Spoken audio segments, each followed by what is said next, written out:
बात रोहन गुप्ता जी आप ही से करना चाह रहा हूं। आज जो कुछ भी चुनाव आयोग और टीएमसी के डेलीगेशन के बीच में हुआ, मतलब मामला यहां तक पहुंच गया कि चोर और अपराधी तक आ गया मामला। ऐसा क्यों? देखिए, जिस प्रकार से आज एसआईआर की पूरी प्रक्रिया हुई है, ट्रांसपेरेंटली ये प्रक्रिया हुई है, पूरे देश के सामने हुई है और सुप्रीम कोर्ट ने भी उसके ऊपर मोहर लगाई है। हाँ।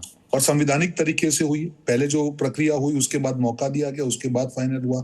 इस प्रक्रिया से आपत्ति क्यों है? ये सरकार जो है सुप्रीम कोर्ट में वापस गई।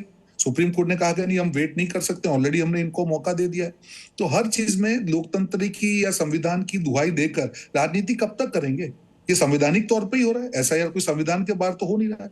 और आप दोनों तरीके से फेल हो चुके, संवैधानिक तरीके से भी फेल हो गए और जनता की अदालत में भी बिहार में फेल हो गए। फिर भी आपको सुधरने का कोई वो नहीं है, क्योंकि आपकी तुष्टीकरण की राजनीति आपके सर पे चढ़ के बोल रही है। जब सबूत देने की बात आती है, जब एसआईआर का पूरा एवरीडे बुलेटिन होता था, हर पार्टी को मौका होता था कि आपके पास कोई सबूत हो तो उसके खिलाफ लेके आइए।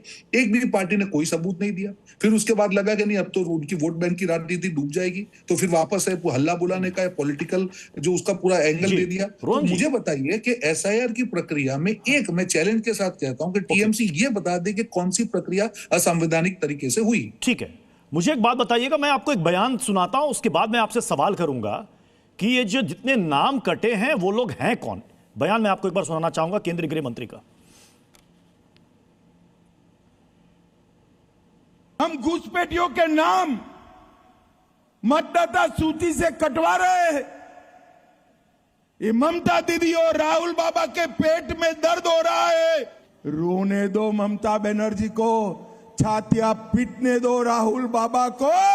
इस देश से एक एक घुसपैठिए को चुन चुन कर भारतीय जनता पार्टी निकाल देगी।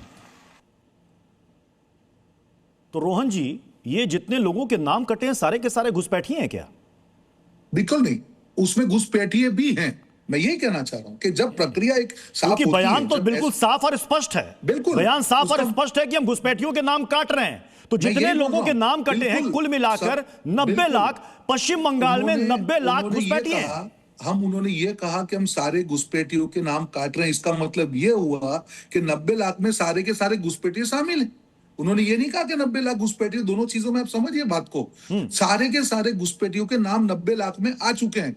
आप उसको ट्विस्ट मत करिए कि 90 लाख घुसपैठियों, किसी ने नहीं कहा। जिस भी प्रक्रिया से एसआईआर की एक प्रक्रिया थी, सबको मौका दिया गया, उनको सुनवाई का भी मौका दिया गया, ट्रिब्यूनल बैठी, उसके सामने भी अगर आप प्रूव नहीं कर सकते हो